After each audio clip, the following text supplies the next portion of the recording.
Welcome to Kakatiya academy. ఈ వీడియోలో మనము ఏపీపీఎస్సీ నిర్వహించబోయేటటువంటి గ్రూప్ 2 మెయిన్స్ ఎగ్జామ్కి సంబంధించి పేపర్ 2లో సెక్షన్ 2 విభాగానికి సంబంధించినటువంటి సైన్స్ అండ్ టెక్నాలజీ యొక్క సిలబస్ పరిధికి సంబంధించిన అంశాలు తెలుసుకుందాం.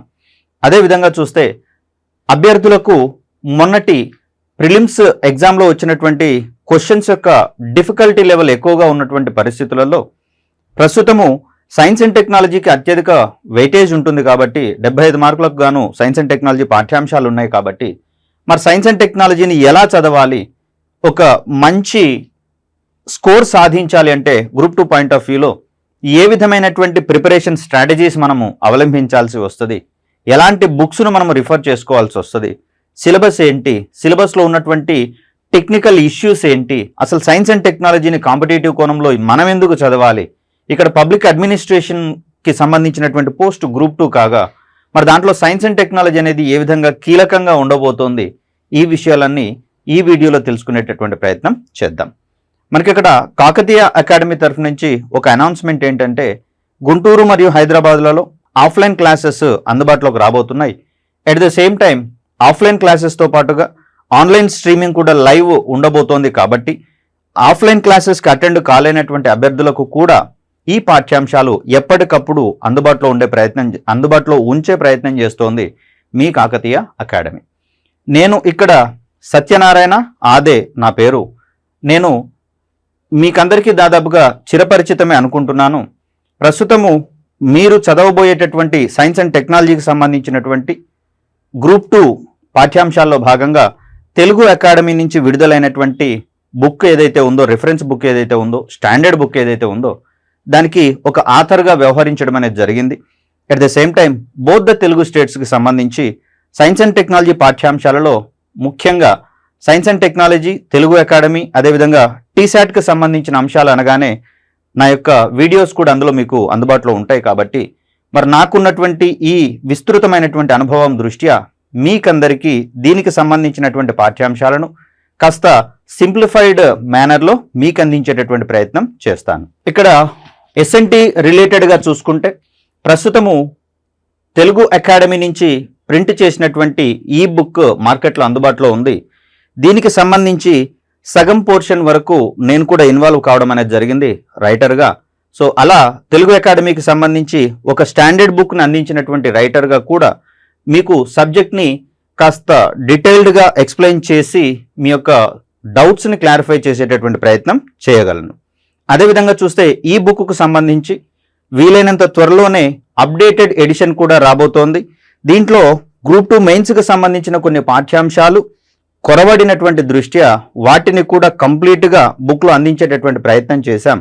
వీలైనంత త్వరలోనే అప్డేటెడ్ బుక్ కూడా మీ ముందుకు రాబోతోంది కాబట్టి అభ్యర్థులు ఎలాంటి ఇబ్బందులు పడకుండా పూర్తి స్థాయిలో ఒక కంప్లీట్ ఇన్ఫర్మేషన్ నేర్చుకోవడానికి అవకాశం కల్పిస్తోంది కాకతీయ అకాడమీ. సో దీనికి సంబంధించినటువంటి సిలబస్కి ఒకసారి గమనించేటటువంటి ప్రయత్నం చేద్దాం. ఇక్కడ సైన్స్ అండ్ టెక్నాలజీ అంశాలలో మొత్తం 5 యూనిట్లు ఇవ్వడం అనేది జరిగింది. దీంట్లో మ్యాక్సిమం వెయిటేజ్ కనుక చూసుకుంటే మనకు ఫస్ట్ యూనిట్ నుంచే అత్యధికమైనటువంటి టాపిక్స్ ఉండడం అనేది జరిగింది. ఇక సెకండ్, థర్డ్, ఫోర్త్, ఫిఫ్త్ విషయాలకు వచ్చేసరికల్లా ఇవి కొంచెం డిఫరెంట్ ఆస్పెక్ట్లో కనిపిస్తూ ఉన్నాయి. మరి ఆ కోణంలో ఎస్ఎన్టీ అనేది ప్యూర్లీ ఫిజికల్ సైన్స్ ఇష్యూస్ అందులో ఉన్నాయి, అదేవిధంగా బయాలజికల్ సైన్స్ రిలేటెడ్ ఇష్యూస్ కూడా అందులో ఉన్నాయి. కాబట్టి దీంట్లో మెయిన్లీ నేను డీల్ చేయబోయేటటువంటి part first unit and second unit. So ఈ రెండింటి నుంచి మనకు ఎక్కువ టాపిక్స్ అనేవి ఇంక్లూడ్ కావడం అనేది జరిగింది. దగ్గర ఈ 2 టాపిక్ల నుంచి లేదా ఈ 2 యూనిట్లు అనుకుంటే కనుక 2 యూనిట్ల నుంచే సుమారు 9 నుంచి 10 వరకు టాపిక్స్ అనేవి మనకు అందులో ఇంక్లూడ్ చేయడం అనేది జరిగింది. ఇక తర్వాత మొత్తము ఎన్విరాన్మెంటల్ ఇష్యూస్కి సంబంధించి, అదేవిధంగా బయోసైన్స్ రిలేటెడ్గా ఉండే బయోటెక్నాలజీ, అదేవిధంగా హెల్త్ ఇష్యూస్, ఇమ్యునైజేషన్ రిలేటెడ్ ఇష్యూస్కి సంబంధించిన అంశాలు అందులో సిలబస్లో పొందుపరచడం జరిగింది. ప్రస్తుతము నేను ఇక్కడ ఫస్ట్ అండ్ సెకండ్ 2 ఇష్యూస్కి సంబంధించి యూనిట్స్కి సంబంధించిన అంశాలు మీకు ఎక్స్ప్లెయిన్ చేయబోయే ప్రయత్నం చేస్తాను. సో దీనికి సంబంధించినటువంటి సిలబస్ పరిధిని కనుక మనం గమనిస్తే ఎక్కడా ఏపీపీఎస్సీ వారు కంప్లీట్గా యూనిట్ వైజ్గా కేటగిరైజ్ చేస్తామని కానీ యూనిట్ వైజ్గా వెయిటేజ్ ఉంటుందని కానీ ఎక్కడ మనకు అందించడం అనేది జరగలేదు. మరి అలా చూస్తే గనక సెకండ్, థర్డ్, ఫోర్త్, ఫిఫ్త్ చదువుకుంటే సరిపోద్ది, ఫస్ట్ యూనిట్ వదిలివేసినా కానీ సరిపోతుంది. కానీ ఫస్ట్ యూనిట్లోనే ఎస్ఎన్డిటీలో భాగంగా ఉన్నటువంటి మెయిన్ కోర్ టాపిక్స్ అన్నీ కూడా ఫస్ట్ యూనిట్లోనే ఉన్నాయి.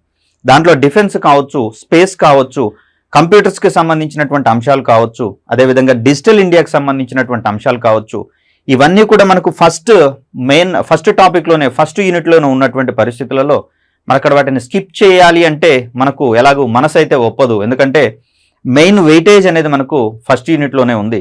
ఫస్ట్ యూనిట్ కనుక అయిపోయింది అనుకోండి, అక్కడ మనకు 75% ఆఫ్ ద సిలబస్ని మనం కంప్లీట్గా నేర్చుకున్నట్లుగా భావించాల్సి వస్తుంది. అంతటి ప్రాధాన్యత ఉన్నటువంటి ఫస్ట్ యూనిట్ కావచ్చు.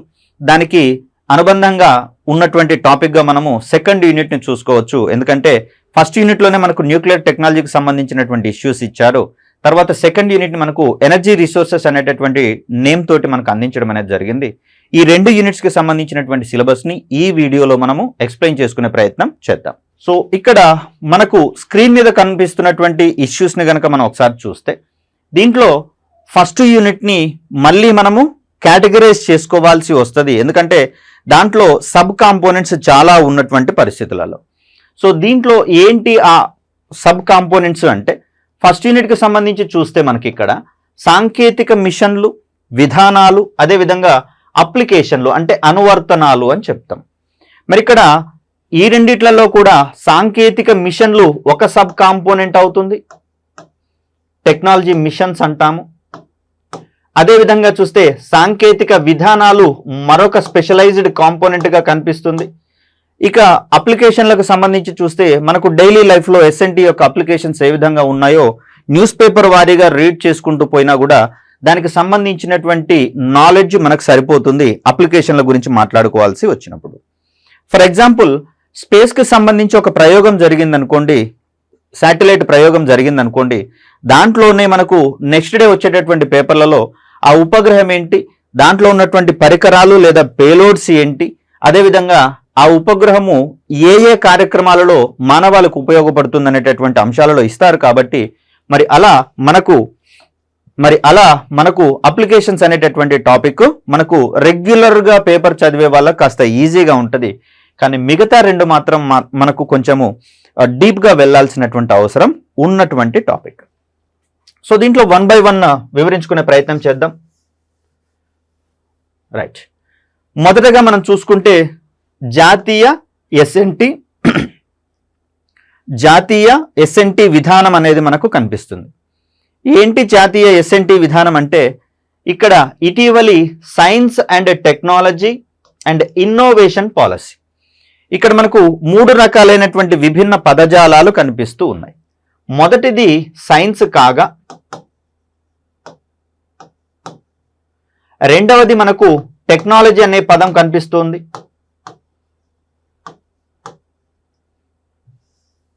దీనితో పాటుగా ఇన్నోవేషన్ అనేటటువంటి పదం కనిపిస్తుంది. సో అలాంటప్పుడు వీటి పదాలకు సంబంధించినటువంటి అర్థాలు కూడా మనం తెలుసుకోవాల్సిన అవసరం ఉంది. ఇక్కడ సైన్స్ అండ్ టెక్నాలజీలో కాన్సెప్ట్స్ని నేర్చుకోవడమే కాదు, టెర్మినాలజీస్ మీద, అదేవిధంగా వాటికి సంబంధించినటువంటి అబ్రివేషన్స్ కూడా మనకు ఇంపార్టెంటే. టెర్మినాలజీతో పాటుగా వాటికి సంబంధించినటువంటి అబ్రివేషన్స్ కూడా అత్యధికంగా ఉంటున్నటువంటి పరిస్థితులు కనిపిస్తున్నాయి. కాబట్టి వీటన్నింటిని మనము డీటెయిల్డ్గా తెలుసుకోవాల్సినటువంటి అవసరం ఉంది. సో ఇక్కడ సైన్స్ అంటే ఏం లేదండి, మనకున్నటువంటి ఇన్పుట్ డివైజెస్ కొన్ని ఉంటాయి. కంప్యూటర్లో కూడా చూడండి, ఇన్పుట్ డివైజెస్, అవుట్పుట్ డివైజెస్ అనేవి ఉంటాయి. మరి మనకున్నటువంటి ఇన్పుట్ డివైజెస్ ఏంటి అంటే సెన్సరీ ఆర్గాన్స్ అని చెప్తాం. మనకున్నటువంటి 5 సెన్సరీ ఆర్గాన్స్, వీటి ద్వారా మనము ఇన్పుట్స్ తీసుకుంటూ ఉంటాం. మరో రకంగా మనకున్నటువంటి జ్ఞానేంద్రియాలు ఏవైతే ఉన్నాయో వాటినే మనము సెన్సరీ ఆర్గాన్స్ అంటున్నాము. ఈ జ్ఞానేంద్రియాల ఆధారంగా పరిసరాలను పరిశీలించుకుంటూ మనము పొందినటువంటి జ్ఞానం ఏదైతే ఉందో, అవగాహన చేసుకున్నటువంటి అంశాలు ఏవైతే ఉన్నాయో వాటిని నిజ జీవితంలో ఉపయోగించుకుంటూ మన యొక్క కార్యక్రమాలను నిర్విఘ్నంగా నెరవేర్చుకున్నటువంటి పరిస్థితులలో దాన్ని మనము సైన్స్గా చెప్తాం. అంటే జ్ఞానేంద్రియాల ఆధారంగా నేర్చుకున్నటువంటి అంశాలు అన్నీ కూడా మనం అండర్స్టాండ్ చేసుకున్నవే కాకుండా అప్లై చేసుకునేటటువంటివి అన్నీ కూడా మనకు సైన్స్గా పరిగణించడం అనేది జరుగుతుంది. ఫర్ ఎగ్జాంపుల్ చూస్తే నిప్పుకు సంబంధించినటువంటి అంశము ఏ శాస్త్రం పరిధిలోకి వస్తుంది అంటే అన్డౌటెడ్లీ దాన్ని మనం విజ్ఞాన శాస్త్రానికి సంబంధించినటువంటి అంశంగానే చెప్పుకుంటాం. ఇక్కడ నిప్పు ఆవిర్భావంతో మానవుడికి గరిష్టమైనటువంటి ప్రయోజనాలు కలగడం ప్రారంభమైంది. ఇక్కడ ఆహారపరమైనటువంటి కోణంలోనూ దాని యొక్క ఉపయోగాలు ఉంటూ ఉండగా రాత్రి వేళల్లో అది మనకు వెలుగుని చూపించేటటువంటి ఒక సాధనంగా కూడా ఉపయోగపడుతూ ఉంది. మరి ఇలా నిప్పుని రకరకాల అవసరాలకు ఉపయోగించుకునేటటువంటి క్రమంలో మానవుడు మరిన్ని ఆవిష్కరణలు తీసుకొని రావడం అనేది జరిగింది. ఆ కోణంలో మనము హరికేన్ లాంతర్ అని చెప్పేసి అనుకుంటాం. తుఫాన్ల సమయాలలో గాలులు అత్యధిక వేగంతో వీచినా కూడా ఈ హరికేన్ లాంతర్లో ఉన్నటువంటి లైట్ ఆరిపోవడం అనేది జరగదు. అదేవిధంగా కాలక్రమంలో దాన్ని మరికొంత డెవలప్ చేసుకుంటూ టార్చ్ లైట్లు, ప్రస్తుతం మొబైల్లో వాడుతున్నటువంటి టార్చ్ లైట్ల పరిమాణంలోకి దాన్ని తీసుకొని రావడం అనేది జరిగింది. ఇవన్నీ కూడా సరే సైన్స్ యొక్క అప్లికేషన్స్గా మనం చెప్పుకునే ప్రయత్నం చేస్తాం.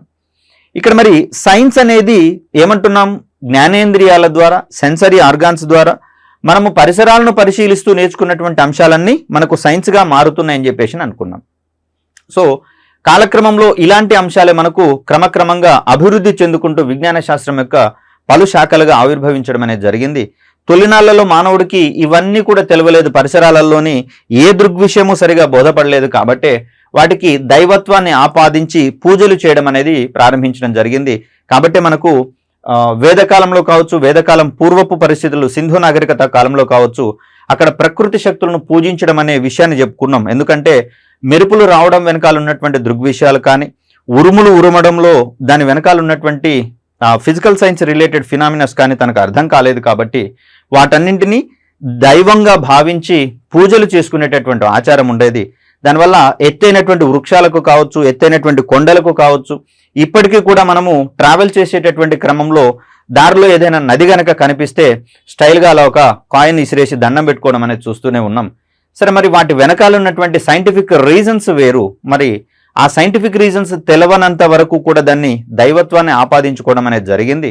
మరి కాలక్రమంలో వాటి వెనకాల ఉన్నటువంటి ఫినామినాస్ తెలిసిన తర్వాత దాన్ని మనకు అనుకూలంగా మార్చుకునేటటువంటి ప్రయత్నం చేశాడు మానవుడు. మరి ఆ కోణంలో సైన్స్ని తన అవసరాల కోసం ఉపయోగించుకునే క్రమంలో వెలుగులోకి వచ్చింది మనకు టెక్నాలజీ అనేటటువంటిది, సాంకేతికతగా చెప్తాం. ప్రస్తుతం ఇప్పుడు ఉన్నటువంటి డిజిటల్ బోర్డును చూడవచ్చు, దీని మీద రాసేటటువంటి స్టైలస్ లాంటి పెన్నును చూడవచ్చు. అదేవిధంగా ఇక్కడ రికార్డ్ చేసి క్లాసెస్ మీకు అందించేటటువంటి విధానం కావచ్చు, ఇవన్నీ కూడా ఒక నార్మల్ క్లాస్ రూమ్ అట్మాస్ఫియర్ని సమూలంగా మార్చివేసి మరింత టెక్నికల్లీ డెవలప్డ్ ఆస్పెక్ట్గా మార్చివేసి ఆన్లైన్ మాధ్యమంగా మీ ముందుకు క్లాసెస్ తీసుకొని రావడం అనేది జరిగింది. ఇదంతా నార్మల్ క్లాస్ రూమ్ ట్రాన్సాక్షన్కి సంబంధించేమో సైన్స్ అనుకుంటే, ప్రస్తుతం ఉన్నటువంటి ఈ అడ్వాన్స్మెంట్ మొత్తం కూడా మనము టెక్నాలజీకి సంబంధించినటువంటి అంశాలుగా చూస్తాం. ఇక ఈ రెండింటికి మించినటువంటి ఆస్పెక్ట్గా మనకు ఇన్నోవేషన్ అనేది కనిపించడం జరుగుతుంది. ఇక్కడ పీపీటీస్ వేస్తున్నాం, అవసరమైతే రేపు మీ క్లాస్ రూమ్లలో వాటికి సంబంధించినటువంటి పిక్చర్స్ను కూడా జోడించడం జరుగుతుంది బై యూజింగ్ ఇలాంటి డిజిటల్ బోర్డ్స్ వల్ల. కాబట్టి దీన్ని ఏమంటాం మనం అంటే మరింత వినూత్నంగా ప్రజెంట్ చేసేటటువంటి స్కిల్స్గా చెప్తాం. కాబట్టి మరి ఈ వినూత్నతనే మనం ఒక రకంగా ఇన్నోవేషన్కి సంబంధించినటువంటి అంశంగా చెప్తాం. ఒక పిల్లవాడు భాష నేర్చుకుంటూ ఉన్నాడు, కాలక్రమంలో తన యొక్క భాషా సామర్థ్యాలు పెరుగుతూ ఉన్నటువంటి కోణంలో తను సొంతంగా ఒక కథనో, ఒక కవితనో, లేదా ఏదైనా ఒక మెసేజ్ని గనక తన సొంతంగా రాయగలిగితే దాన్ని ఆ అభ్యర్థి యొక్క క్రియేటివిటీగా మనం చెప్పుకోవచ్చు. ఎందుకని మరి తెలుగు చదివినటువంటి అభ్యర్థులందరూ, ఇంగ్లీష్ చదివినటువంటి అభ్యర్థులందరూ పద్యాలు, కవిత్వాలు, రైమ్స్ ఇవన్నీ రాయలేరు అంటే వారికి సంబంధించినటువంటి క్రియేటివిటీ లోపం అని చెప్పేసి అనొచ్చు. అంత మాత్రం చేత వారు ఏమీ వైఫల్యం చెందిన వారు కాదు. వారిదైనటువంటి రంగంలో వారు కీలకమైనటువంటి పొజిషన్లోనే ఉన్నా కూడా ఇప్పుడు నన్ను పాట పాడమంటే నేను పాడవచ్చు, పాడలేకపోవచ్చు. అది నా క్రియేటివిటీకి సంబంధించినటువంటి అంశము. మరి అలా సైన్స్ రంగంలో కూడా ఇన్నోవేటివ్గా ఆలోచించగలిగేటటువంటి అంశాలు ప్రస్తుతం మనకు అత్యంత కీలకంగా ఉన్నాయి. కాబట్టే వెరీ రీసెంట్గా 2020లో మనకు ఇటీవలి science and technology innovation policy అన్నారు. కాబట్టి 2020 STIP పాలసీ అంటాం దీన్ని మనము, science and technology and innovation policy. మరి ఇక్కడ పాలసీ ఏం చేస్తోంది అనేది ఒకటి కీలకము. అంతఃక్రితం ఎన్ని పాలసీస్ ఉన్నాయి అనేది ఒక ఇంపార్టెంట్ ఆస్పెక్టు. ప్రస్తుతం ఉన్నటువంటి పాలసీ ఏంటిది, అదేవిధంగా పాలసీల వారీగా వస్తున్నటువంటి మార్పులు ఇవన్నీ కూడా మనం అధ్యయనం చేసుకోవాల్సినటువంటి అవసరం ఉంది. సో టెక్నాలజీని మరింత వినూత్నంగా సామాజిక ప్రయోజనాలు నెరవేరేటటువంటి కోణంలో గనక దాన్ని వాడగలిగితే దాన్ని మనం ఇన్నోవేషన్కి సంబంధించినటువంటి ఆస్పెక్ట్గా చూస్తాం. ఫర్ ఎగ్జాంపుల్ కనుక గమనిస్తే ఇంకొక చిన్న ఎగ్జాంపుల్తో దీన్ని మీకు ఎక్స్ప్లెయిన్ చేసే ప్రయత్నం చేస్తాను. మనకు సౌరశక్తి అంతటా అందుబాటులో ఉంది. దీన్నే మనము సోలార్ ఎనర్జీ అంటాం.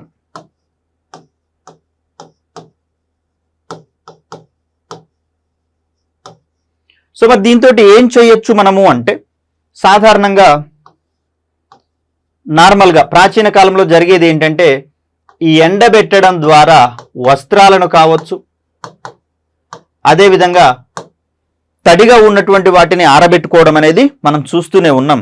ఇది సైన్స్ని ఉపయోగించుకునేటటువంటి అంశంగా చూడవచ్చు. అంటే సౌరశక్తిని నార్మల్గా సాధారణంగా వాడుకుంటున్నటువంటి పరిస్థితిని మనము సైన్స్కి సంబంధించిన భావనగా చెప్పుకోవచ్చు. ఎండ యొక్క ఉపయోగాలు ఏంటి అంటే, దీంట్లో వస్తువులను కావచ్చు లేదా దుస్తులను కావచ్చు ఎండబెట్టడము లేదా ఆరబెట్టడం అంటాం. అదేవిధంగా ఊరగాయలను కూడా ఆరబెట్టుకునేటటువంటి సిస్టమ్ మనకుంది. దీనితో పాటుగా బట్టలు, ఉతికిన బట్టల్ని ఆరవేయడం అనేటటువంటి భావన కూడా మనం చూసుకుంటూ ఉన్నాం. మరి ఇవన్నీ మనకు సౌరశక్తికి సంబంధించినటువంటి అంశాలుగా చూస్తాం. అదేవిధంగా ఉప్పు తయారీలో కూడా మనము సౌరశక్తిని వాడుకునేటటువంటి ప్రయత్నం చేసినాం. సముద్రాల నుంచి ఆ సముద్రపు నీటిని ఎక్స్ట్రాక్ట్ చేసుకొని మడులలో దాన్ని స్టోర్ చేసుకొని ఎండ బాగా ఉన్నటువంటి కాలంలో ఆ మడులలో ఉన్నటువంటి నీరు మొత్తం కూడా నీటి ఆవిరిగా మారిపోయి దాంట్లో ఉప్పు మాత్రమే మిగిలేటటువంటి పరిస్థితులు మనందరికీ తెలిసిందే.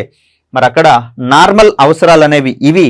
ప్రస్తుతం దీన్ని ఏం చేస్తున్నాము, కొన్ని పద్ధతులు లేదా పరికరాల ఆధారంగా సౌరశక్తి నుంచి మనము విద్యుత్ శక్తిని ఉత్పత్తి చేసుకుంటున్నాము. దీనితో పాటుగా ఈ సౌరశక్తిని మనము ఉష్ణశక్తిని తయారు చేయడానికి కూడా వాడుతూ ఉన్నాం.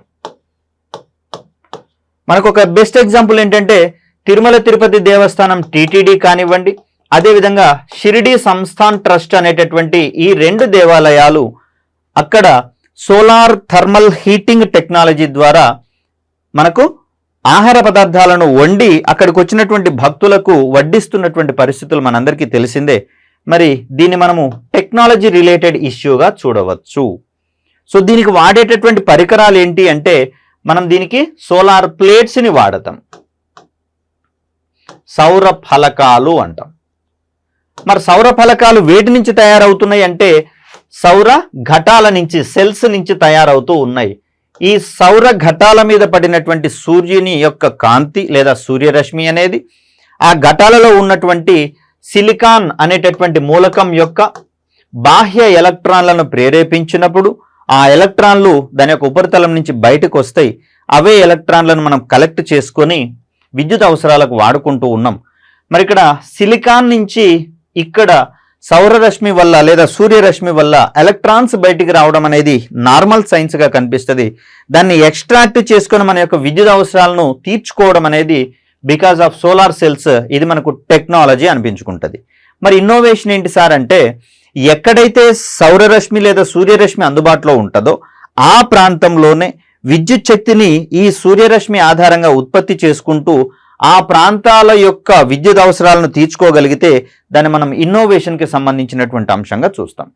ముఖ్యంగా చూస్తే మనకు కోవిడ్ అనంతర పరిస్థితులలో ఇక్కడ ప్రభుత్వాలకు సంబంధించినటువంటి ఫండింగ్ కూడా తగ్గిపోయినటువంటి పరిస్థితులలో చాలామంది ఒక స్కీమ్లో భాగంగా కార్పొరేట్ సోషల్ రెస్పాన్సిబిలిటీ అనేటటువంటి స్కీమ్లో భాగంగా ప్రతి గ్రామాన్ని దత్తత తీసుకొని ఆ గ్రామంలో ప్రతి ఇంటి మీద సోలార్ ప్లేట్స్ని అమర్చారు.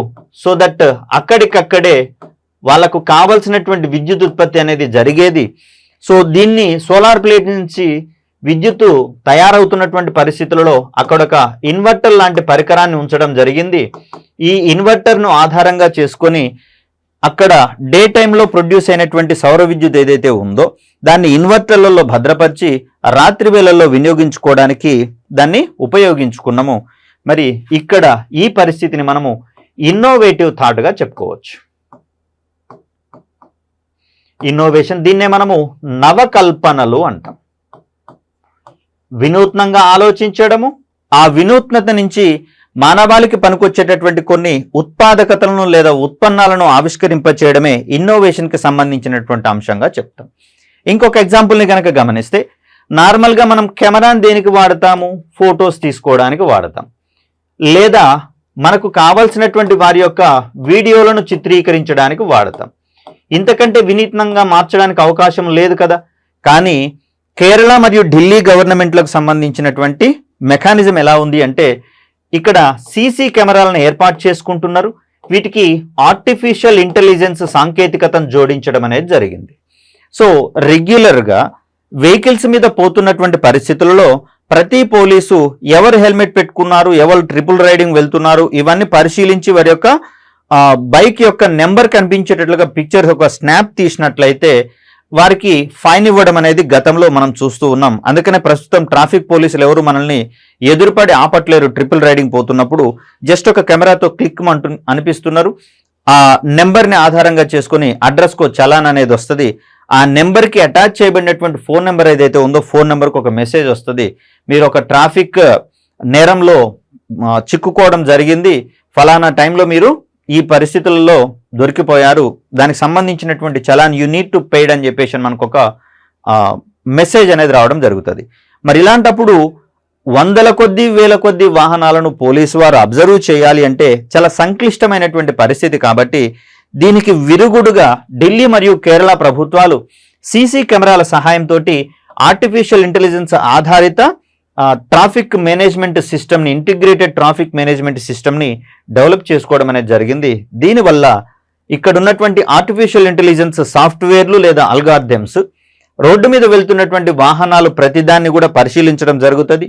ఆ వాహనాన్ని నడిపేటటువంటి వ్యక్తులు హెల్మెట్ పెట్టుకోకపోయినా, లేదా దాంట్లో పరిమితికి మించినటువంటి జనాలు గనక కూర్చున్నా, ఓవర్ స్పీడ్తో వెళ్తున్నా, లేదా ట్రాఫిక్ నియమాలను ఉల్లంఘించినా కూడా అవి ఐడెంటిఫై చేసి ఆటోమేటిక్గా వాహనం యొక్క నెంబర్ని ట్రేస్ చేయడంతో పాటుగా దానికి సంబంధించినటువంటి చలానా జనరేషన్ కూడా ఆటోమేటిక్గా జరిగిపోద్ది, ఎలాంటి హ్యూమన్ ఇన్వాల్వ్మెంట్ లేకుండా.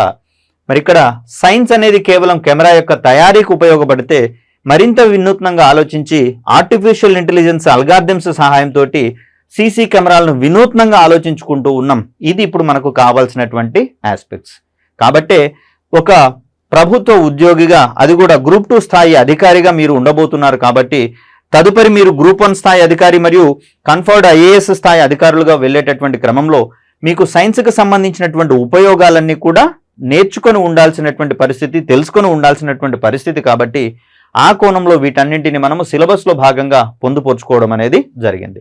సో ఇక్కడ ఇంకొకటి గమనిస్తే, మరి ఏమేం చదవాలి సార్ ఇక్కడ పాలసీస్లలో భాగంగా అంటే, మనం తొలినాళ్లలో తీసుకొచ్చుకున్నటువంటి పాలసీ 1958కి సంబంధించినటువంటి పాలసీ. దీని తర్వాత 25 సంవత్సరాల తర్వాత 1983లో మరొక పాలసీని తీసుకొని రావడం అనేది జరిగింది. ఈ రెండింటిని మనము జాతీయ సైన్స్ పాలసీలుగా చెప్తాం, జాతీయ సైన్స్ పాలసీస్గా చెప్తాం. శాస్త్రీయ విధాన తీర్మానాలు అనేటటువంటి పేరు కూడా ఉంటుంది. 1983 తర్వాత 1993 పాలసీని తీసుకొని రావడం అనేది జరిగింది. దీన్ని మనము ఎస్ఎన్టీ పాలసీగా చెప్తాం, జాతీయ శాస్త్ర సాంకేతిక విధాన తీర్మానం అంటాం. దీని తర్వాత మనకు 2003లో మరొక తీర్మానాన్ని తీసుకొని వచ్చినాం. ఇవి రెండు కూడా మనకు ఎస్ఎన్టీ పాలసీస్గా కనిపిస్తాయి. దీని తర్వాత 2003 తర్వాత మనకు వచ్చినటువంటి పాలసీ 2013లో రావడం జరిగింది. దీన్ని మనము science and technology and innovation పాలసీగా పేర్కొంటాం. సో ఇటీవలి కాలంలో ఉన్నటువంటి టెక్నాలజీ అండ్ ఇన్నోవేషన్స్ పాలసీస్ అనుకున్నప్పుడు కేవలం ఈ రెండింటిని మాత్రమే చదివితే సరిపోతుంది. కానీ దీనికి సంబంధించినటువంటి బేస్ ఎక్కడి నుంచి వచ్చింది అన్నప్పుడు మాత్రము ఈ 4ంటిని కూడా మనం చదువుకోవాల్సి వస్తుంది. సో 58 నాటికి గనక గమనిస్తే దేశవ్యాప్తంగా మనకు ఎడ్యుకేషన్ కూడా ఎక్కువగా లేదు. 12 నుంచి 15% మాత్రమే భారతదేశంలో అక్షరాస్యత ఉన్నటువంటి పరిస్థితి. మరి ఆ కాలంలో మూఢనమ్మకాలు అత్యధికంగా ఉన్నటువంటి పరిస్థితుల్లో మరి ఆ మూఢనమ్మకాల నుంచి జనాలను బయటపడవేయడానికి మూఢ ఆచారాలని చెప్పేసి అంటాం. వీటన్నింటి నుంచి బయటపడేసేటటువంటి ధోరణిలో ఒక సైన్స్ ఎడ్యుకేషన్ అనేది ఉండాల్సి వస్తుంది దేశవ్యాప్తంగా. సైన్స్ ఉంటేనే దేశం కూడా అభివృద్ధి చెందుతుందని చెప్పేసి గమనించడం జరిగింది నాటి పాలకులు. మరి ఆ కోణంలో దేశవ్యాప్తంగా సైన్స్ ఎడ్యుకేషన్ అందించాలని, ఈ సైన్స్ ఎడ్యుకేషన్ని అందించడం మాత్రమే కాకుండా సైన్స్ ఎడ్యుకేషన్ నేర్చుకున్న తర్వాత, సైన్స్ ఎడ్యుకేషన్ని తీసుకున్న తర్వాత అభ్యర్థులకు ఉపాధి కల్పించేటటువంటి కోణంలో కూడా ఈ సైన్స్ అనేది ఉపయోగపడాలని ఆశించి ఆ సైన్స్ ఎడ్యుకేషన్ని అందించడమే ప్రధాన ధ్యేయంగా 1958 పాలసీ అనేది కృషి చేయడం జరుగుతుంది. సో ఇక్కడ ఇంకొక ముఖ్యమైన విషయం ఏంటంటే ఇండిజినస్ టెక్నాలజీ, అంటే స్వదేశీయంగా అభివృద్ధి పరచబడినటువంటి టెక్నాలజీనే వాడాలి దేశాభివృద్ధికి, పారిశ్రామికాభివృద్ధికి అని 1958 భావించడం జరిగింది.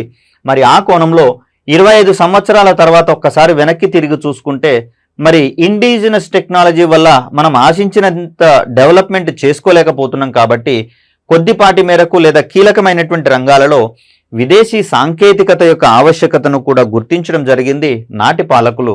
కాబట్టి 1983 పాలసీ అనేది ఇక్కడ విదేశీ సాంకేతికతకు కూడా ప్రాధాన్యత ఇస్తూ దాన్ని ధీటుగా భారతదేశ అవసరాలకు ధీటుగా స్వదేశీ సాంకేతికతను కూడా at the same time develop చేసుకోవాలనేటటువంటి ధోరణితోటి మనకు 1983 పాలసీ అనేది కృషి చేయడం జరుగుతుంది.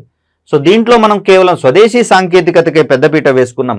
ఇక్కడికి వచ్చేసరికల్లా మనము 1983 పాలసీకి వచ్చేసరికల్లా అవసరమైనటువంటి కీలక రంగాలలో విదేశీ సాంకేతికతను తీసుకొని రావడము, ఎట్ ద సేమ్ టైము ఆ సాంకేతికతకు ధీటైనటువంటి స్వదేశీ సాంకేతికతను అభివృద్ధి చేసుకోవడం కూడా దీని యొక్క ఎజెండాగా మనకు కనిపిస్తూ ఉంది. ఇక 1993 విషయానికి వచ్చేసరికల్లా మనకు 1991 నాటికి భారతదేశంలో ఎల్పిజి విధానాలు అందుబాటులోకి రావడం అనేది జరిగింది. మనందరికీ తెలిసిందే ఈ విషయం. మరి ఇక్కడ ఎల్పిజి అంటే లిబరలైజేషను, ప్రైవేటైజేషను అండ్ గ్లోబలైజేషన్ అనేటటువంటి 3 ఆస్పెక్ట్స్గా చెప్తూ ఉన్నాం. అంటే భారతదేశం యొక్క మార్కెట్లను విదేశీ వస్తువుల రాకకు అనుకూలంగా ఓపెన్ చేసేటటువంటి విధానాలే మనకు ఎల్పిజి విధానాలు అనిపించుకుంటాం. మరి అలాంటప్పుడు మన దేశంలోకి విదేశీ వస్తువులు వచ్చి పడుతున్నటువంటి క్రమంలో మరి భారతదేశంలో ఉత్పత్తి అవుతున్నటువంటి వస్తువుల పరిస్థితి ఏంటి? ఇవి ప్రధానంగా చూస్తే హై టెక్నాలజీ తోటి ఉత్పత్తి అయినటువంటి వస్తువులు కావు. అట్ ద సేమ్ టైం చూసుకుంటే చేనేతకు అత్యధిక ప్రాధాన్యత ఉన్నటువంటి పరిస్థితి, కుటీర పరిశ్రమలకు అధిక ప్రాధాన్యతను ఉన్నాయి. మరి కుటీర పరిశ్రమలలో ఎక్కువ మంది మనుషులు ఎక్కువ కాలం పనిచేస్తే తక్కువ పరిమాణంలో వస్తూత్పత్తి జరుగుతున్నటువంటి సిచ్యువేషన్స్, మరి దాన్ని సమూలంగా మార్చివేసి అధిక వస్తువులను తక్కువ సమయంలో ఉత్పత్తి చేయాలంటే మెరుగైనటువంటి సాంకేతిక వెసులుబాట్లు, సాంకేతికత వినియోగం అనేది కావాల్సి వస్తుంది. కాబట్టి మరి ఆ కోణంలో మనము టెక్నాలజీ పరంగా మనం మరింత అడ్వాన్స్మెంట్ టెక్నాలజీని లేదా అడ్వాన్స్డ్ టెక్నాలజీని వాడాల్సినటువంటి అవసరాన్ని ఇక్కడ ఎల్పిజి యుగంలో గుర్తించడం జరిగింది. కాబట్టి ఈ 1991 ఇండస్ట్రియల్ పాలసీకి రిలేటెడ్గా ఉండేటటువంటి పాలసీగా మనకు 1993 కనిపిస్తుంది. సో దీన్ని మనము శాస్త్ర సాంకేతిక విధాన తీర్మానంగా చెప్తాం. ఫస్ట్ 2 శాస్త్రీయ పాలసీలు అవుతున్నాయి, నెక్స్ట్ 2 ఎస్ఎన్టీ పాలసీస్ అవుతున్నాయి. ఇక 2003కు వచ్చేసరికల్లా ప్రస్తుతం మనం ఉన్నదే సాంకేతిక యుగం అంటున్నాం, ఆధునిక యుగం అంటున్నాం. మరి ఆధునిక యుగంలో కావచ్చు, సాంకేతిక యుగంలో కావచ్చు, సాంకేతికత యొక్క వినియోగం అనేది పరిపాటిగా మారిపోయింది, కామన్గా మారిపోయింది. ఇక్కడ టెక్నాలజీని కనుక వాడకపోతే వాడిని ఒక అయోగ్యుడిగా గుర్తించడం అనేది ప్రారంభమైంది. మరి ఈ కోణంలో చూస్తే టెక్నాలజీని వాడేటటువంటి కోణంలో మనకు ఎదురయ్యేటటువంటి సమస్యలని తిరిగి టెక్నాలజీ ద్వారానే పరిష్కరించుకునేటటువంటి కోణంతో మనకు 2003 సైన్స్ అండ్ టెక్నాలజీ పాలసీ అనేది కృషి చేయడం జరుగుతుంది. ఇక తర్వాతే ఈ 2 కూడా మనకు టెక్నాలజీకి మించినటువంటి ఇన్నోవేషన్ మీద ప్రధానంగా దృష్టి సారించడం అనేది జరిగింది. ముఖ్యంగా చూస్తే మహిళలకు కొంచెం తక్కువ ప్రాధాన్యత ఇవ్వడం అనేది జరుగుతుంది. శాస్త్ర సాంకేతిక రంగాలలో మనకు పేరెన్నిక కన్నా భారతీయ శాస్త్రవేత్తలు ఎవరు అంటే దాదాపుగా మనకు మగవారి పేర్లు ఎక్కువ కనిపిస్తాయి, కానీ ఆడవారి పేర్లను కనుక గమనిస్తే వేల మీద లెక్క పెట్టుకునేటటువంటి పేర్లు మాత్రమే మనకు అందుబాటులో ఉన్నటువంటి పరిస్థితులలో మరి ఈ పరిస్థితుల్ని మార్చాలి అంటే మహిళలకు కూడా ప్రాధాన్యత ఉండాలి, అధికంగా కల్పించాలి అనేటటువంటి దృక్పథం కనిపిస్తూ ఉంది. మహిళలతో పాటుగా ఇతర వెనుకబడిన రంగాలు కావచ్చు, వారందరికీ కూడా సమ ప్రాధాన్యత శాస్త్ర సాంకేతిక రంగాలలో అందించేటటువంటి కోణంలో కీలకమైనటువంటి సూచనలను ఇవ్వడం జరిగింది 2013 అండ్ 2020 పాలసీస్. ఇక్కడ ఇది పూర్తి స్థాయి పాలసీ కాగా 2025 వచ్చేసరికి మనకు ముసాయిదా తీర్మానంగా కనిపిస్తూ ఉంటుంది. సో ఇలా మనము వీటిని సిస్టమేటిక్గా చదవాల్సి వస్తుంది, టైం టు టైం చదవాల్సి వస్తుంది. ఒకదాని నుంచి ఇంకో దానికి ఎలాంటి మార్పులు వచ్చినాయి అనేది కూడా మనకు ఎగ్జామినేషన్ పాయింట్ ఆఫ్ వ్యూలో ఒక కీలకమైనటువంటి అంశంగా నిలబడబోతోంది.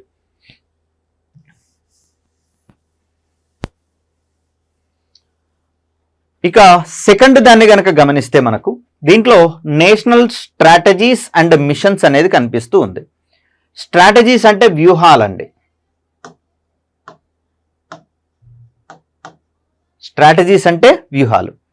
ఎలాంటి వ్యూహాలు అంటే దేశాభివృద్ధికి సైన్స్ అండ్ టెక్నాలజీని యూజ్ చేసేటటువంటి కోణంలో ఏ ఏ స్ట్రాటజీస్ ఉంటాయంటే ఇక్కడ హ్యూమన్ రిసోర్స్ డెవలప్మెంట్స్ ఒకటి ఉంటుంది. అదేవిధంగా అవసరమైనటువంటి వర్గాలకు ట్రైనింగ్స్ ఇవ్వడం అనేది జరుగుతుంది. తర్వాత ఫీల్డ్ ట్రిప్స్ని వారికి ప్రొవైడ్ చేయడం అనేది జరుగుతుంది. మరి ఇలాంటి అంశాలలో హ్యూమన్ రిసోర్స్ డెవలప్మెంట్ చేసుకోవడం ఒకటి ముఖ్యమైనటువంటి అంశం కాగా, అవసరమైనటువంటి పెట్టుబడుల సమీకరణ మరొక ముఖ్యమైనటువంటి అంశము. అదేవిధంగా దేశవ్యాప్తంగా ఎస్ఎన్టీ రిలేటెడ్ ఇన్ఫ్రాస్ట్రక్చర్ని డెవలప్ చేసుకోవడం కూడా కీలకమైనటువంటి ఆస్పెక్ట్స్ కాబట్టి ఈ వ్యూహాలను ఈ కోణంలో మనం అధ్యయనం చేయాల్సి వస్తుంది. దీని తర్వాత అత్యంత కీలకమైంది, చాలా సింపుల్గా రాశాడు కానీ టెక్నాలజీ మిషన్స్ అంటే ఒక సంక్లిష్టమైనటువంటి ఆస్పెక్ట్గా మనకు కనిపిస్తుంది. మిషన్ అంటే ఏంటి, అసలు మిషన్ ఎందుకు తీసుకొని రావాల్సి వచ్చింది, మరి అంతకుముందే ఆల్రెడీ 58 నుంచి మనం పాలసీస్ తీసుకొచ్చుకుంటున్నాం కదా అంటే పాలసీ అనేది దేశవ్యాప్తంగా ఒక దృఢమైనటువంటి సంకల్పం కోసము కొన్ని ప్రభుత్వ విభాగాలు, కార్యాలయాలు, సిబ్బంది మొత్తం కలిసికట్టుగా ఆ రంగాన్ని అభివృద్ధి చేసుకుంటూ తద్వారా దేశాన్ని కూడా అభివృద్ధి చేసేటటువంటి కార్యక్రమాలన్నీ పాలసీలో భాగంగా ఉంటాయి. సో సైన్స్ పాలసీ అన్నప్పుడు సైన్స్ రంగాన్ని డెవలప్ చేసేటటువంటి ఆస్పెక్ట్స్ అన్ని అందులో ఉంటాయి. దానికి ఇంటర్లింక్గా కొంత ఎకానమీ రిలేటెడ్ ఇష్యూస్ కూడా ఉంటాయి. సైన్స్ ద్వారా దేశం అభివృద్ధి చెందుతూ ఉన్నప్పుడు ఆటోమేటిక్గా దేశం కూడా అభివృద్ధి చెందుతుంది. కాబట్టి అక్కడ ఆర్థికపరమైనటువంటి అంశాలలో భాగంగా కాకుండా టెక్నికల్ ఇష్యూస్ మీద మాత్రమే ఎక్కువగా దృష్టి సారించడం అనేది జరుగుతుంది. ఇప్పుడు ఇండస్ట్రియల్ పాలసీ అనుకున్నప్పుడు పారిశ్రామికంగా ఎలా అభివృద్ధి చేయాలని మాత్రమే చూస్తుంది కానీ అక్కడ అవసరమైనటువంటి టెక్నాలజీ ఆస్పెక్ట్స్ అనేది దృష్టిలో పెట్టుకోదు. కానీ ఇండస్ట్రియల్ పాలసీకి కూడా సపోర్ట్ చేసేటటువంటిదిగా మనకు టెక్నాలజీ అనేది కనిపిస్తుంది. కాబట్టి హైలీ టెక్నికల్గా అభివృద్ధి చెందినటువంటి దేశాలన్నీ కూడా ఇండస్ట్రియల్లీ డెవలప్డ్ కంట్రీస్గా మనకు కనిపిస్తూ ఉన్నాయి. అమెరికా కావచ్చు, చైనా కావచ్చు, జపాన్ కావచ్చు, ప్రస్తుతం అభివృద్ధి చెందుతున్నటువంటి ఇండియా కావచ్చు, ఇవన్నీ కూడా సాంకేతికంగా ముందంజలో ఉన్నాయి. కాబట్టే ఇవి ఇండస్ట్రియల్ పరంగా కూడా అభివృద్ధి చెందినటువంటి కోణాన్ని మనం ఇక్కడ చూస్తాం. మరి అలాంటప్పుడు పాలసీస్ వచ్చాయి కదా, మరి మిషన్స్ ఎందుకు అంటే పాలసీ అనేదేమో ఒక బ్రాడ్ కాన్సెప్ట్ని అభివృద్ధి చేసేటటువంటి కోణంలో చూస్తూ ఉంటే మిషన్స్ అనేవి ఒక నేరో ఆస్పెక్ట్లో భాగంగా దాన్ని వాడుకోవడం అనేది జరుగుతుంది. ఇక్కడ పాలసీ అంటే ఏంటంటే సైన్స్ పరంగా గనక గమనిస్తే కొన్ని సందర్భాలలో ఇక్కడ వ్యాధుల నివారణకు అవసరమయ్యేటటువంటి టీకాలను అందించడం కూడా సైన్స్ పాలసీలో భాగంగానే డెవలప్ చేసుకోవడం అనేది జరిగింది. వారి యొక్క ఆరోగ్యం మీద శ్రద్ధ పెట్టాలన్నా కూడా వ్యాక్సిన్స్ అవసరం. కాబట్టి ఈ వ్యాక్సిన్స్ అన్నీ కూడా మళ్ళీ టెక్నాలజీ రిలేటెడ్ ఇష్యూస్కి సంబంధించిన అంశమే.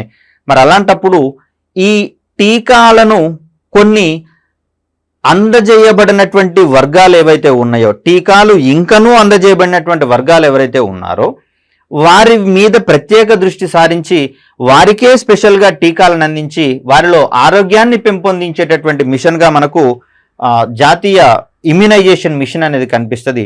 అంటే ఇక్కడ వెనుకబడిన గ్రామీణ ప్రాంతాలలో కావచ్చు, ప్రత్యేకించి మహిళల్లో కావచ్చు, అదేవిధంగా ఆరోగ్యపరంగా ఎక్కువ ఒడిదుడుకులు ఎదుర్కొనేటటువంటి దశగా మనకు బాల్య దశ అనేది కనిపిస్తుంది. పిల్లలు ఎక్కడ పడితే అక్కడ ఆడుకోవడము, దేని పడితే దాన్ని నోట్లో పెట్టుకోవడం వల్ల వారికి రోగాల యొక్క సంక్రమణ అనేది అత్యధికంగా ఉంటుంది. ఎట్ ద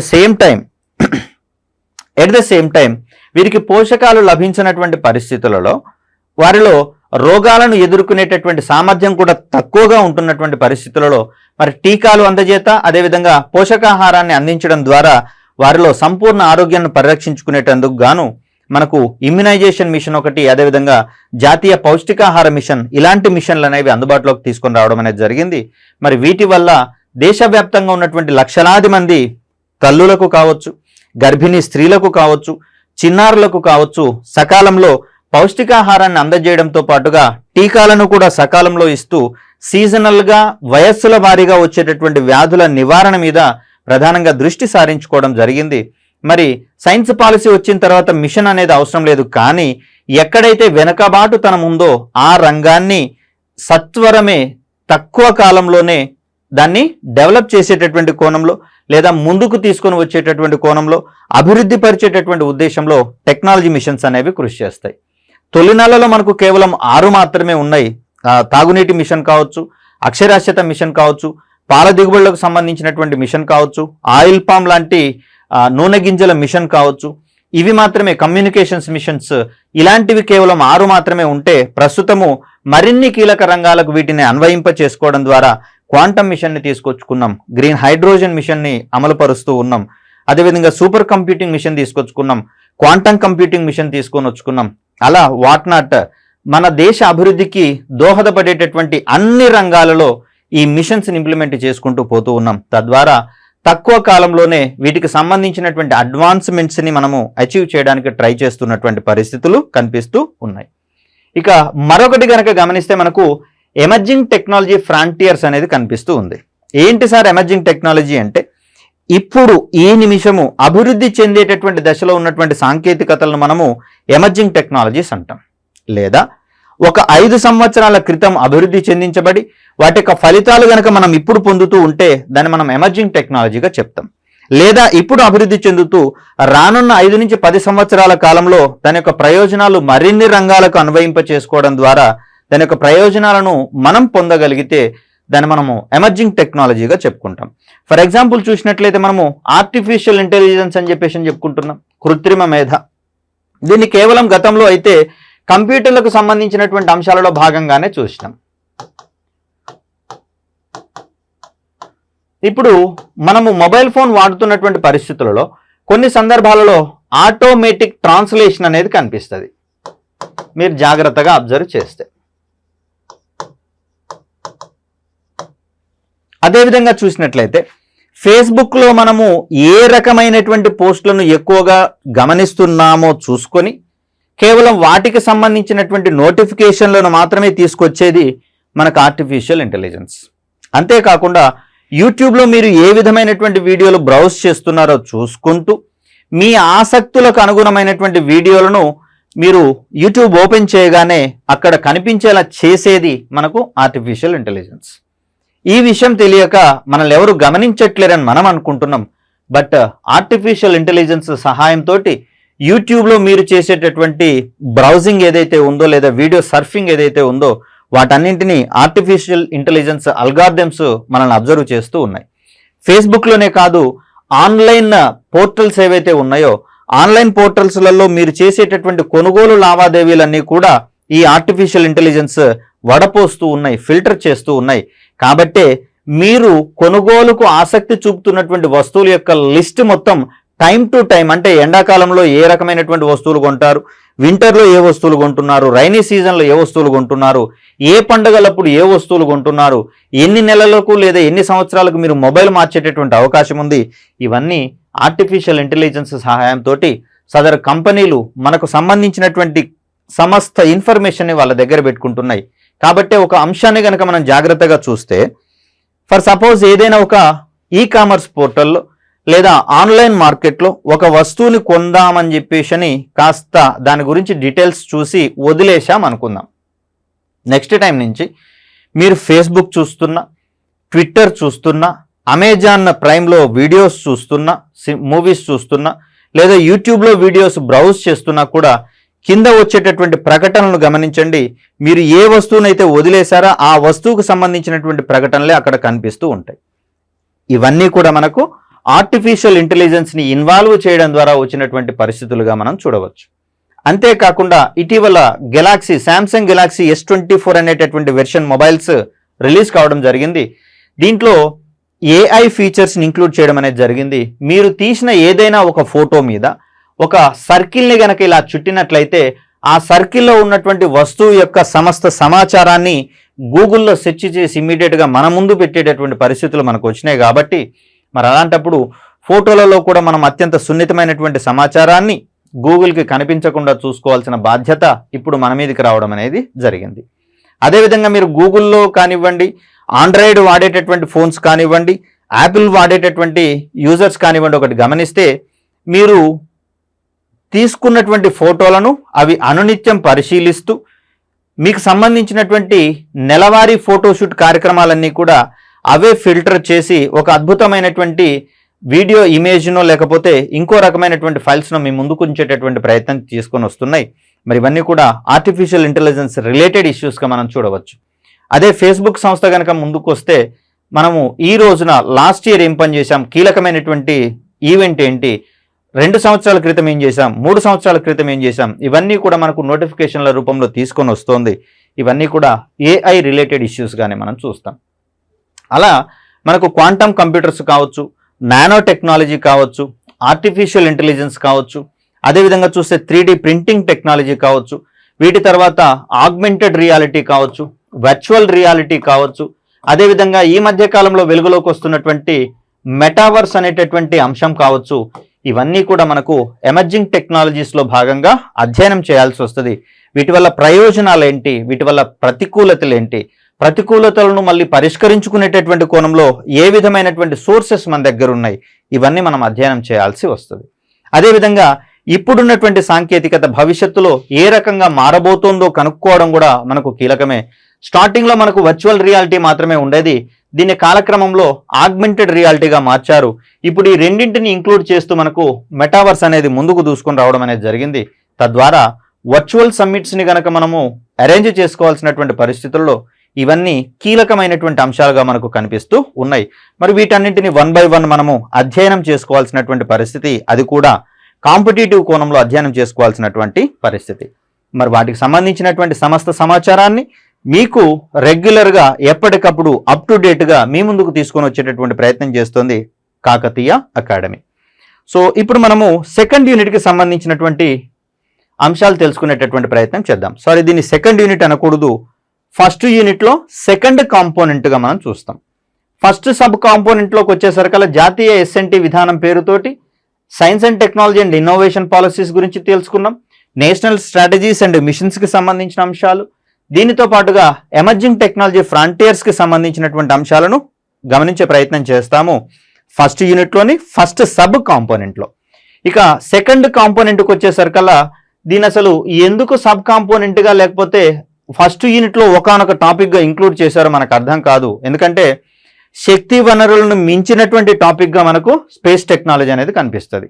మోరోవర్ భారతదేశం సాధించినటువంటి గణనీయమైనటువంటి విజయాలు, ఘనత కలిగినటువంటి విజయాలు, ప్రపంచ చరిత్రకెక్కినటువంటి విజయాలన్నీ కూడా మనకు స్పేస్ సెక్టార్లో అద్భుతాలుగా కనిపిస్తున్నటువంటి పరిస్థితులలో దీన్ని ఫస్ట్ యూనిట్లో ఒక చిన్న టాపిక్గా ఇంక్లూడ్ చేసుకున్నాం. సరే, టాపిక్ చిన్నదైనా మనం చెప్పుకోవాల్సినటువంటి విషయాలు చాలా అధికంగా ఉంటున్నటువంటి పరిస్థితులు కనిపిస్తున్నాయి కాబట్టి మరి అవన్నీ తెలుసుకునే ప్రయత్నం చేద్దాం. సో దీంట్లో మనకు సిలబస్లో భాగంగా ఇచ్చినటువంటివి లాంచ్ వెహికల్స్ ఆఫ్ ఇండియా, అంటే వీటిని మనము ఉపగ్రహ ప్రయోగ వాహక నౌకలు అంటాం. ఉపగ్రహ ప్రయోగ వాహక నౌకలు. మరి ఎన్నున్నాయి ఉపగ్రహ ప్రయోగ వాహక నౌకలు అంటే మనకు ఇక్కడ ఇండియాకి రిలేటెడ్గా గనక మనం చూసుకుంటే మొట్టమొదటగా మనం చేసుకున్నటువంటి ప్రయోగాలు సౌండింగ్ రాకెట్ల పేరు మీదుగా ఉంటాయి.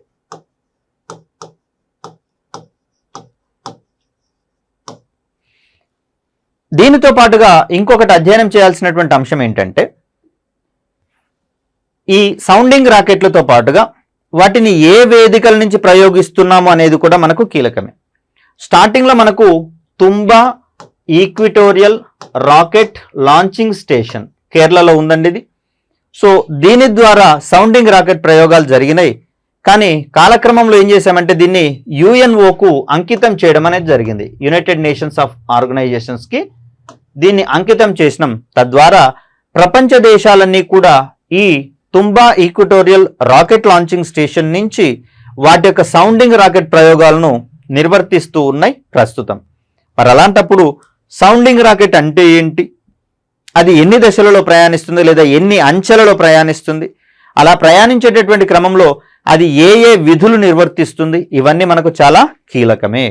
ఎందుకంటే సౌండింగ్ రాకెట్ ప్రయోగాల నుంచే మరొక అత్యున్నతమైనటువంటి దశగా లాంచ్ వెహికల్ సాంకేతికతని అడాప్ట్ చేసుకోవడం అనేది కనిపిస్తుంది కాబట్టి Indian space technology point of వ్యూలో. కాబట్టి దీన్ని మనము సౌండింగ్ రాకెట్స్ నుంచి స్టార్ట్ చేసుకునే ప్రయత్నం చేస్తాం. ఇక సెకండ్ ఇష్యూకి వచ్చేసరికల్లా మనకు సౌండింగ్ రాకెట్ తర్వాత ఇదే సాంకేతికతను బేరేజ్ వేసుకుంటూ తయారు చేయబడినటువంటి లాంచ్ వెహికల్గా మనకు శాటిలైట్ లాంచ్ వెహికల్ 3 అనేది కనిపిస్తుంది. దీన్ని మనం SLV-3 అంటాం. సో ఇక్కడ ఈ 2 దశల వరకు కూడా మనకు మిసైల్ మ్యాన్ ఆఫ్ ఇండియాగా పరిగణించబడేటటువంటి భారత మాజీ రాష్ట్రపతి గారు, అదేవిధంగా ప్రముఖ సైంటిస్ట్గా వెలుగొందుతున్నటువంటి అబ్దుల్ కలాం గారు ఈ 2 దశలలోనూ సైన్స్ అంటే స్పేస్ సైన్స్ రిలేటెడ్ ఆర్గనైజేషన్స్లో భారత్ తరఫున పనిచేయడం అనేది జరిగింది. SLV-3 ప్రయోగం సక్సెస్ అయిందా ఫెయిల్ అయిందా అంటే దీన్ని కొంతమంది ఏమో విమర్శించే వాళ్ళు ఫెయిల్యూర్ ప్రాజెక్టుగా చెప్తారు. కానీ అక్కడ క్రిటిసిస్ట్తో పాటుగా సపోర్ట్ చేసే వాళ్ళు ఎవరైతే ఉన్నారో దీని ద్వారా భారతదేశము మరింత ఘనత వహించినటువంటి వాహక నౌకను ASLV-3ని రూపొందించుకుంది అని చెప్తారు. SLV అంటేనేమో శాటిలైట్ లాంచ్ వెహికల్ అనిపించుకుంటుంది. ASLVలో SLV అనేది తిరిగి SLV యొక్క పేరుని ప్రస్తావిస్తుంది, శాటిలైట్ లాంచ్ వెహికల్ అని. A ఫర్ ఆగ్మెంటెడ్ అని చెప్తాం. ఆగ్మెంటెడ్ అంటే SLV యొక్క శక్తి సామర్థ్యాలను అధికం చేసేటటువంటి ఉద్దేశంతో రూపొందించబడిన రాకెట్ కాబట్టి దీనికి 3 రెట్ల శక్తి ఉంటుంది ASLVకి. కాబట్టి SLVలో ఉండేటటువంటి కాంపోనెంట్స్ని కొంచెం మరింత అభివృద్ధి పరిచి దీన్ని రూపొందించాం కాబట్టి సో అలా చూస్తే 3 రెట్ల సామర్థ్యంతో మనకు ASLV అనేది అందుబాటులోకి రావడం అనేది జరిగింది. ఇక ఈ రెండిటి యొక్క సాంకేతికతలను ఉపయోగించుకొని తయారు చేసుకోబడినటువంటి వెహికల్గా మనకు PSLV కనిపిస్తుంది. దీన్ని మనము పోలార్ శాటిలైట్ లాంచ్ వెహికల్గా చెప్తాం. పేరులోనే కనిపిస్తోంది పోలార్ అంటున్నాము అంటే ధ్రువ ఉపగ్రహాలను లేదా ధ్రువీయ ఉపగ్రహాలను ప్రయోగించేటటువంటి ప్రయత్నం చేస్తుంది. మరి ఇలాంటప్పుడు పేరు ఒకటి పోలార్ అని వచ్చింది కాబట్టి అంటే ఇక్కడ ధ్రువ ప్రాంతాల మీదుగా తిరిగేటటువంటి ఉపగ్రహాలను మాత్రమే PSLV ప్రయోగిస్తుంది అని తొలినాళ్లలో అనుకొని దాన్ని ప్రయోగించడం జరిగింది, దాన్ని రూపొందించుకోవడం జరిగింది. కాలక్రమంలో దీనికి మరిన్ని విస్తృతమైనటువంటి పనులను అధికమైనటువంటి పనులను అప్పగించడం అనేది జరిగింది. మరి అలాంటప్పుడు మారుతున్నటువంటి అవసరాల దృష్ట్యా PSLVలో మరికొన్ని రకాలను మనము అడాప్ట్ చేసుకోవడం జరిగింది. సో ఏంటి ఈ రకాలు అంటే దీంట్లో మనకు PSLV జనరల్ వెర్షన్ అని, తర్వాత PSLV కోర్ ఎలోన్ వెర్షన్ అని, దీని తర్వాత PSLV XL వెర్షన్ అని, దీని తర్వాత మరొక 2 కొత్తగా రావడం జరిగింది 2019 తర్వాత. వీటిని మనము PSLV DL version and PSLV QL వెర్షన్లుగా చెప్తాం. ఇక్కడ స్టార్ట్ అవుతుందండి అసలు గేమ్ అంతా. సో PSLVలో ఇన్ని వేరియేషన్స్ ఎందుకు ఉన్నాయి, మరి ఒక్కొక్క ఉపగ్రహాన్ని ప్రయోగించేటటువంటి క్రమంలో ఏ లాంచ్ వెహికల్ని ప్రాధాన్యతగా ఎంపిక చేసుకుంటారు, వాటికి సంబంధించినటువంటి కీలకమైన టెక్నికల్ స్పెసిఫికేషన్స్ కూడా మనం ఇక్కడ అధ్యయనం చేయాల్సి ఉంటుంది. మరి ఆ కోణంలో నార్మల్గా చదువుకుంటూ పోతే కుదరదు, ఒక ఫుల్ ఫ్లెడ్జ్డ్గా వీటి మీద కూర్చోవాల్సినటువంటి అవసరం ఉంది. PSLV XL వీటన్నింటిలో అత్యంత శక్తివంతమైనటువంటి వాహక నౌకగా మనకు కనిపిస్తుంది. ప్రస్తుతం రిటైర్ అయినటువంటి PSLV వెహికల్ ఏది అంటే దాన్ని జనరల్ వెర్షన్ అని చెప్పేసి అంటాం. తక్కువ ఎత్తులో ఉన్నటువంటి కక్షలకు ఏ ఉపగ్రహ వాహక నౌకని ఉపయోగిస్తారు అంటే PSLV కోర్ ఎలోన్ వెర్షన్ని వాడతారు అని చెప్తాం. ఇటీవలి కాలంలో తక్కువ ఎత్తులో ఉన్నటువంటి కక్షలకు ఉపగ్రహాలను పంపించుకుంటూ PSLV XL తరహా స్ట్రాపాన్ మోటార్లు అంటున్నాం. టెక్నికల్గా ఒక్కొక్క పదాన్ని మళ్ళీ మనం ఎక్కువగా వాడుకుంటూ వస్తున్నాం, గమనించండి. స్ట్రాపాన్ మోటార్లు అంటే ఏంటంటే ఒక మెయిన్ ఇంజన్కి, ఇది మెయిన్ ఇంజన్ అనుకుందాం, దీనికి కావాల్సినటువంటి బలము అందించేటటువంటి కోణంలో దీంట్లో కొంత ఫ్యూయల్ని అమర్చుతాము. దాన్ని మండించినప్పుడు ఇక్కడ ఉన్నటువంటి నాజిల్ ద్వారా ఆ వాయువులన్నీ కిందికి వెళ్ళిపోతుంటాయి, ఇంజిన్ని పైకి నెట్టేటటువంటి ప్రయత్నం చేస్తాయి. మనందరికీ తెలిసిందే న్యూటన్స్ థర్డ్ లా, ప్రతి చర్యకు తత్సమానమైన వ్యతిరేక ప్రతిచర్య ఉంటుంది. కాబట్టి ఇక్కడ వాయువులు మండి కిందికి పొగను వదలడము చర్య అయితే ఈ పొగ అనేది నాజిల్ ద్వారా వచ్చేటటువంటి కోణంలో అంతే సమానమైనటువంటి ఒత్తిడిని వాహక నౌక మీద కల్పించడం ద్వారా వాహక నౌక ఎగువకు ప్రయాణించడం అనేది ప్రతిచర్యగా మనకు కనిపిస్తుంది. మరి అలాంటప్పుడు ఉపగ్రహం యొక్క బరువును ఆధారంగా చేసుకొని, ఉపగ్రహాన్ని ప్రయోగించేటటువంటి కక్షను ఆధారంగా చేసుకొని సుదూరంలో ఉన్నటువంటి కక్షలలో గనక ప్రయోగించాల్సి వచ్చినప్పుడు కోర్ ఎలోన్ యొక్క బలం మాత్రమే సరిపోదు. కాబట్టి దీనికి పక్కన మరికొన్ని స్ట్రాపాన్ మోటార్లను అదనంగా జోడించడం అనేది జరుగుతుంది.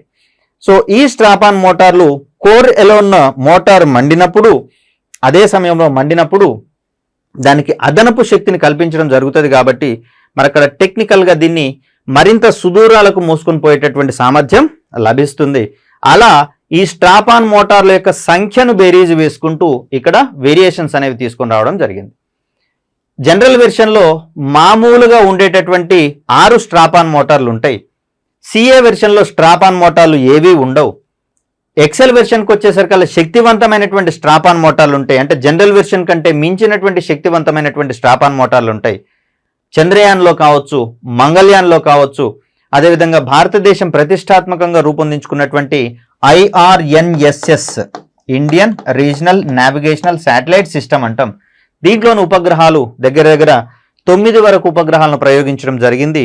దాంట్లో 7 సక్సెస్ఫుల్గా నడుస్తున్నాయి, 2 ఫెయిల్యూర్ శాటిలైట్స్ అనేవి మనకు కనిపిస్తూ ఉన్నాయి. ఇటీవల కాలంలో NVS-01 పేరుతోటి మరొక ఉపగ్రహం తీసుకొని పోయినాం. దాన్ని మాత్రం మనము GSLV వాహక నౌక ద్వారా ప్రయోగించుకోవడం అనేది జరిగింది. మరి ఈ కోణంలో PSLV యొక్క ఉపయోగాలు ఏమున్నాయి, దానికి సంబంధించినటువంటి ప్రయోగాలన్నీ, వాటి యొక్క ప్రాధాన్యతలు ఏమిటి, ఇవన్నీ కూడా మనము లాంచ్ వెహికల్స్ ఆఫ్ ఇండియా అనేటటువంటి ఈ చిన్న టాపిక్లో మనం నేర్చుకుంటాం. కానీ నేర్చుకునేటటువంటి అంశాలు మాత్రం చాలా ఉన్నాయి.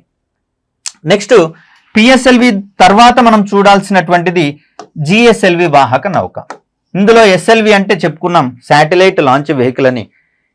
A అంటే ఆగ్మెంటెడ్, P అంటే పోలార్, G అంటే జియో స్టేషనరీ. మరి ఇక్కడ పోలార్ కక్షలని వేటిని అంటారు, జియో స్టేషనరీ అనే కక్షలు వేటిని అంటారు. వీటితో పాటుగా ఇంకెన్ని రకాల కక్షలు మనకు అందుబాటులో ఉన్నాయి, ఒక్కొక్క కక్షలో ఏ రకమైనటువంటి ఉపగ్రహాలు మనం లాంచ్ చేసుకోవాల్సి వస్తుంది, ఇవన్నీ కూడా మనము నేర్చుకోవాల్సినటువంటి అంశాలే. దేన్ని విడిచిపెట్టినా కూడా దాని యొక్క టాపిక్ డైరెక్ట్ గానో ఇండైరెక్ట్ గానో మరో చోట కూడా మనకు రిఫ్లెక్ట్ అయ్యేందుకు అవకాశం ఉంది. కాబట్టి ఇక్కడ మరి మనకు సిలబస్ లో ఎక్కడా కూడా ఉపగ్రహ కక్షలకు సంబంధించినటువంటి అంశాలు మనకు ఇవ్వలేదు. కానీ మనం వాటితోటే మన యొక్క స్పేస్ టెక్నాలజీ టాపిక్ ని స్టార్ట్ చేయాల్సి వస్తుంది. సో మరి ఆ కోణంలో ఎన్ని కక్షలు ఉన్నాయి, ఆ కక్షలకు ఉపగ్రహాలు పంపించేటటువంటి కోణంలో ఏ ఉపగ్రహ వాహక నౌకలు మనకు బాగా పనికొస్తాయి, వీటన్నింటి మీద మనకు ఒక క్లియర్ కట్ ఐడియా అనేది ఉండాల్సి వస్తుంది. ఇక్కడ GSLV విషయానికి వచ్చేసరికల్లా దీంట్లో మనకు GSLV Mark 1, తర్వాత GSLV Mark 2 మరియు GSLV Mark 3 అనేటటువంటి 3 రకాల వాహక నౌకలు మనకు అందుబాటులో ఉన్నాయి. వీటిని 2000 సంవత్సరం తర్వాత డిజైన్ చేసుకున్నాం, డెవలప్ చేసుకున్నాం. 1993 ప్రాంతం నుంచి PSLV పనులు చేస్తూ ఉంటే తర్వాత మనకు GSLV అనేది వెలుగులోకి రావడం అనేది జరిగింది. ప్రధానంగా భూమికి దగ్గరగా ఉన్నటువంటి కక్షలలోకి PSLVని ప్రయోగిస్తూ ఉంటే సుదూరంలో ఉన్నటువంటి భూస్థిర కక్షలలోకి GSLV వాహక నౌకలు ఉపగ్రహాలను పంపించే ప్రయత్నం చేస్తాయి. ఈ కోణంలో MK1 యొక్క స్పెషాలిటీ ఏంటి అంటే ఇది రష్యా నుంచి పొందినటువంటి క్రయోజనిక్ ఇంజన్లను వాడినము మార్క్ 1. మార్క్ 2, మార్క్ 3 విషయానికి వచ్చేసరికల్లా ఇక్కడ రష్యా నుంచి పొందినటువంటి క్రయోజనిక్ ఇంజన్లు అంటాం. వీటిని మనము CE అనేటటువంటి కాన్ఫిగరేషన్తో వీటిని చూపిస్తాము. సో రష్యా తయారీ క్రయోజనిక్ ఇంజిన్లు మార్క్ 1లో ఉంటే స్వదేశీ సాంకేతికతతో తయారైనటువంటి క్రయోజనిక్ ఇంజిన్లు మార్క్ 2, మార్క్ 3లలో అమర్చుకోవడం అనేది జరిగింది. వీటి తర్వాత ఈ ఉపగ్రహ వాహక నౌకలను వాడి ఏ ఉపగ్రహాలను ప్రయోగించుకున్నాం, వాటి ప్రత్యేకతలు ఏంటి, ఇవన్నీ కూడా మనకు చాలా కీలకమైనటువంటి ఆస్పెక్ట్స్గా కనిపిస్తాయి. దీని తర్వాత ఈ మధ్య కాలంలో హ్యూమన్ రేటెడ్ లాంచ్ వెహికల్ అనేది కనిపిస్తూ ఉంది. ఇదేంటి, దీని యొక్క ప్రత్యేకత ఏంటి, వీటిని కూడా మనం గమనించుకోవాల్సినటువంటి అవసరం ఉంది. ఏంటిది అంటే ఇప్పటి వరకు భారతదేశము తనంతట తాను భారతీయ వ్యోమగాముల్ని అంతరిక్షంలోకి పంపించలేదు. ఇప్పుడు ఆ ప్రయోగాన్ని చేపట్టుకోవడం కోసము GSLVనే మరింత అభివృద్ధి పరిచి HRLEVగా మార్చుకున్నాం. అంతేకాకుండా PSLV అనేది 1990sలలో ఉన్నటువంటి సాంకేతికతగా మనకు కనిపిస్తుంది. మరి ఆ కోణంలో చూస్తే సుమారుగా 51 సంవత్సరాలు వెనుకబడి ఉన్నటువంటి లాంచ్ వెహికల్గా మనకు PSLV కనిపిస్తుంది. కాబట్టి ఇటీవల కాలంలో నెక్స్ట్ జనరేషన్ లాంచ్ వెహికల్ని తయారు చేయడానికి ఇస్రో ప్రయత్నిస్తుంది. వీటన్నిటి డెవలప్మెంట్ వెనకాల పొదుపుగా అంతరిక్ష కార్యక్రమాలను చేపట్టడంతో పాటుగా విజయవంతంగా సక్సెస్ఫుల్ రేటు తోటి మనకు అంతరిక్ష ప్రయోగాలు చేపట్టేటటువంటి కార్యక్రమంగా మనకు లాంచ్ వెహికల్ ప్రోగ్రామ్ అనేది కనిపిస్తుంది. మరి పొదుపుగా చేస్తే ఏంటి ప్రయోజనం అంటే ఇతర ప్రపంచ దేశాలు కూడా మన దగ్గరికే వచ్చి వాటి యొక్క ఉపగ్రహాలను పైకి పంపించుకుంటాయి కదా. మరి అలాంటప్పుడు ఫారిన్ కరెన్సీ అనేది ఇన్కమ్ రూపంలో మనకు వచ్చేందుకు అవకాశం ఉంటుంది. అదేవిధంగా అంతర్జాతీయంగా స్పేస్ మార్కెట్లో మన యొక్క వాటా పెరగడానికి అవకాశం ఉంటుంది. నమ్మకంగా విజయవంతంగా ఉపగ్రహాలు గనక ప్రయోగించినట్లయితే అనేకమైనటువంటి దేశాలు మన దగ్గరకు వచ్చి మన భారత భూభాగం నుంచి వాటి యొక్క ఉపగ్రహాలను ప్రయోగించుకునేటటువంటి ప్రయత్నం చేస్తాయి. కాబట్టి ఇవన్నీ కూడా స్పేస్ మార్కెట్లో మన వాటాని డెవలప్ చేసుకునేటటువంటి కోణంలో కనిపిస్తూ ఉంటాయి. అంతేకాదు ఇక్కడ ఇస్రో అనేది చవక ప్రయోగాలు కూడా చేస్తూ ఉంది, అంతరిక్ష ప్రయోగాలు. ఆ కోణంలో మరిన్ని దేశాలను వాటి యొక్క ఉపగ్రహాలను ప్రయోగించడానికి మనమే ఒక నమ్మకమైనటువంటి కేంద్రంగా మారడం అనేది జరిగింది స్పేస్ సెక్టార్లో. కాబట్టే అత్యంత అభివృద్ధి చెందిన అమెరికా కూడా భారతదేశం నుంచే, భారత భూభాగం నుంచే, భారత లాంచ్ వెహికల్స్ నుంచే తన యొక్క ఉపగ్రహాలను కూడా ప్రయోగించాలని చెప్పేసి అని కోరుకుంటుంది. మరి ఆ కోణంలో ఇది మనం సాధించినటువంటి విజయంగానే మనం భావించాల్సి వస్తుంది. మరి ఈ కోణంలో ఒక్కొక్క లాంచ్ వెహికల్కి ఉండేటటువంటి ప్రత్యేకతలేంటి, తేడాలేంటి, వాటి శక్తి సామర్థ్యాలేంటి, వెహికల్ యొక్క డిస్క్రిప్షన్ ఏంటి, ఇవన్నింటినీ మనం అధ్యయనం చేయాల్సి వస్తుంది.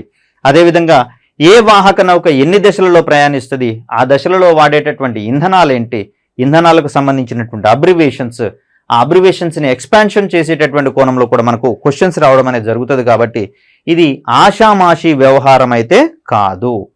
అదేవిధంగా ప్రిలిమ్స్ క్వశ్చన్స్ సరళిని చూసినట్లయితే దీనితోటి ఇంకా ఇన్ డెప్త్గా, హైలీ ట్విస్టెడ్గా క్వశ్చన్స్ని ఫ్రేమ్ చేసేటటువంటి అవకాశం ఉంది. కాబట్టి సాధ్యమైనంత మేరకు మా వంతు ప్రయత్నం మేము చేస్తూ విషయాలను మీకు క్లియర్ కట్గా వివరించే ప్రయత్నం చేస్తాం. మరి ఇక్కడ PSLV G, CA, XL, DL, QL కనిపిస్తుంది సార్. మరి మొన్న వెరీ రీసెంట్గా పిఎస్ఎల్వి సి 58 పోయింది. అది ఏ తరహాకు చెందింది అంటే అక్కడ వెరీ రీసెంట్ అయితేనేమో ఆ వాహక నౌక ఏ రకానికి చెందింది అని చెప్పేసి మనం మాట్లాడుకోవచ్చు. కానీ పాత వాటి నుంచి మొదటి నుంచి మొదలు పెట్టుకుంటే మనకు అంత పెద్దగా అవసరం లేదు. సో ఈ కోణంలో అలాంటి కొన్ని చిన్న చిన్న టెక్నికల్ ఇష్యూస్ని కూడా మనము క్లియర్ కట్గా తెలుసుకుంటూ నేర్చుకునేటటువంటి ప్రయత్నం చేద్దాం. సో ఇక్కడ పిఎస్ఎల్వి ఎక్సెల్కి సంబంధించి చూస్తే దీన్ని మొదటిసారిగా చంద్రయాన్ 1కి సంబంధించినటువంటి ఎక్స్పెరిమెంట్లో భాగంగా వినియోగించుకోవడం అనేది జరిగింది. మరి ఏ వాహక నౌకను ఎన్నిసార్లు వాడుకున్నాం, దేనికి అత్యంత సక్సెస్ రేట్ ఉంది, దేనికి అత్యంత తక్కువ సక్సెస్ రేట్ ఉంది, ఈ కోణంలో కూడా మనకు చాలా కీలకమే.